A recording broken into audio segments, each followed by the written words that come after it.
try to give you a quick video of day one in 10 minutes. There's the Emmanuel Harmon farm. It is now private property, so you must make arrangements with the owners to go there. Some folks in the area had to hide out at that particular property.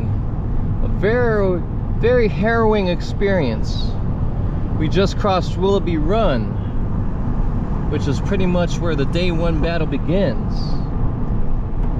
So guys, I've covered much of day one. You know, I've covered most of the battle, but particularly day one, because as many of you know, I'm very fond of the day one fighting and stories. So I'm gonna make an immediate left. It creeps up on you guys. Make an immediate left after you're around that corner and cross Willoughby Run. If you're up here. Up here we've got markers to Jones's Brigade, Robertson's Brigade, Imboden's Brigade. So this was the direction that the CSA was coming from. Off in the distance you can see the Harmon farm.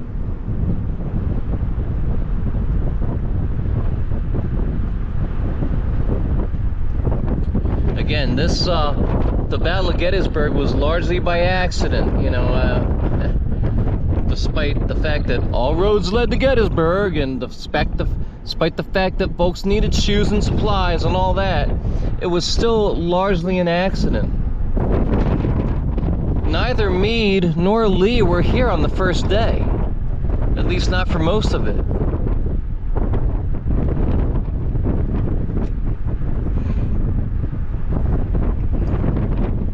Kind of funny, the last time I was at this part of the day one battlefield, I think the wind was blowing snow all over the fields and stuff. It was pretty wild.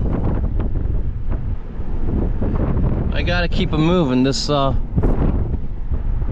counter ticks fast.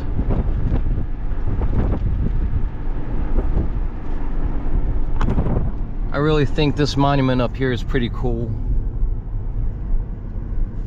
This monument is to the 142nd Pennsylvania Infantry, and it's pretty special for no other reason that it's one of the only, if not the only, monument in the shape of a cross.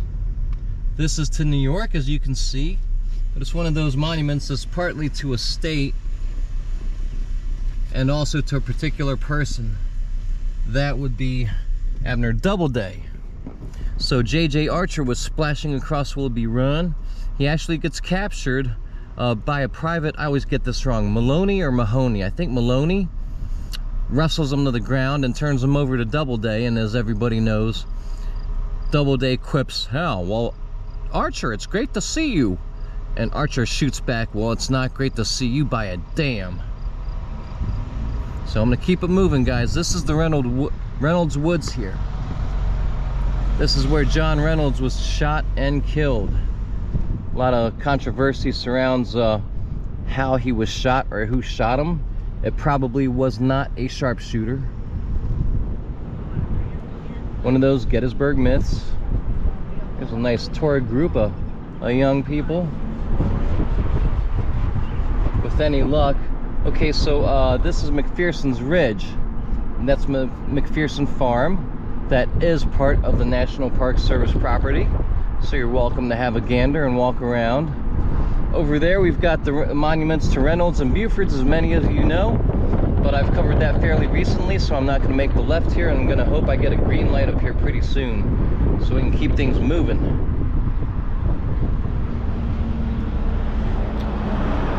Day one was just I think really something really special in the story of the Battle of Gettysburg. I'll say it over and over, but you know, so much attention has been paid to day two and day three. Day one really kind of gets glossed over, and it shouldn't. If it weren't for the heroic actions of those who fought on day one, the next couple days might have been up in the air. It's, you know, anybody's guess. Both armies were still waiting for their troops to arrive and reinforcements. But the Union did what they were supposed to do, which was hold them back for just long enough. So we're going to cross the railroad cut. As many of you know, this is where Rufus Dawes collected a good handful of Confederates, captured the neighborhood of 200 or so, because those silly Rebs thought that that railroad cut, which is very deep, deeper than they thought, would have been a good place to take shelter and perhaps take some shots at Union troops, and it was not, because it was just too steep.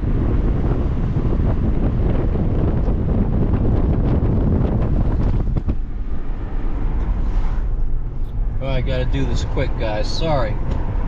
Hard to fit it all in.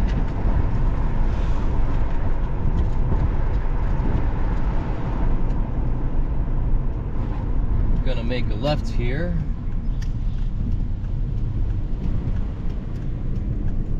Rats, I missed somebody's monument. I didn't show you Wadsworth's monument, sorry about that.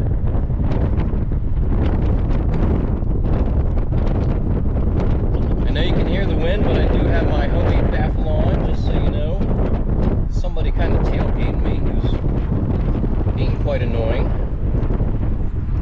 I might be taping, but there's somebody in front of me going a lot slower. So you're stuck, pal. Just be patient. He wants to pass. He thinks I'm gonna let him pass. Nope, sorry. Maybe up here. He may be a resident. By the way, there are actually some neighborhoods. There he goes.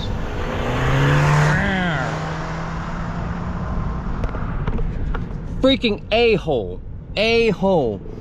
He probably lives, so there are actually some neighborhoods up here, guys, around Oak Ridge, and truth be told, I would love to be so lucky as to live in some of the neighborhoods.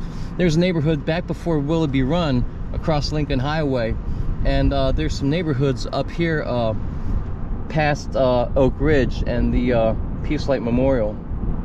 That guy was a real jerk, though. A real jerk. Oh, so over here, somewhere in this vicinity, guys, is where we have what's called the Iverson Pit. So, probably Brigadier General, no. He may have been leading a regiment or brigade. I'm sorry, guys, I'm not a battlefield guide. But there was a General Iverson for the Confederates who made the mistake of marching his men across this field quickly without a skirmish line. And it just so happened that the Union had a picket line kind of knelt down and hiding in the grass, and they just popped up and they mowed down Iverson's brigade. Yeah, I think it was a brigade. So I think it has been said that Iverson's losses may have been upwards of 80%. They were certainly well beyond 50%. It was a slaughter. And I've said in other videos that this one particular part of the park, more than anywhere else, is responsible for getting that old ghost thing going. It's probably the original ghost story on the battlefield in Gettysburg here. So that's kind of neat. I'm getting close to my time, guys. Way off in the distance, almost straight ahead, you can see the Oak Ridge observation tower, all 25 feet of it. Yep, and I'm almost at 10 minutes, guys. Sorry, I try to pack it in for you. I've done lots on day one, so please go back in my reel and have a look at those videos. They're about a year back, which means it's probably I don't know, 80 or 100 videos back, but scroll fast, you'll get there. And up ahead we've got the Eternal Peace Light Memorial off in the distance there. And I will see you guys later.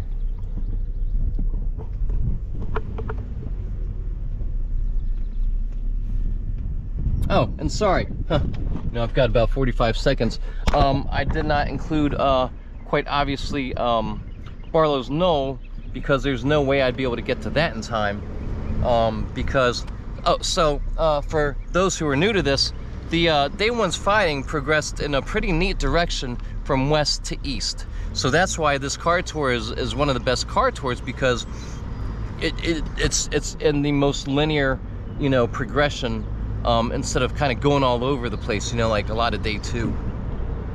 But Barlow's Knoll is across Carlisle Road, so there's no way I'll get there in time.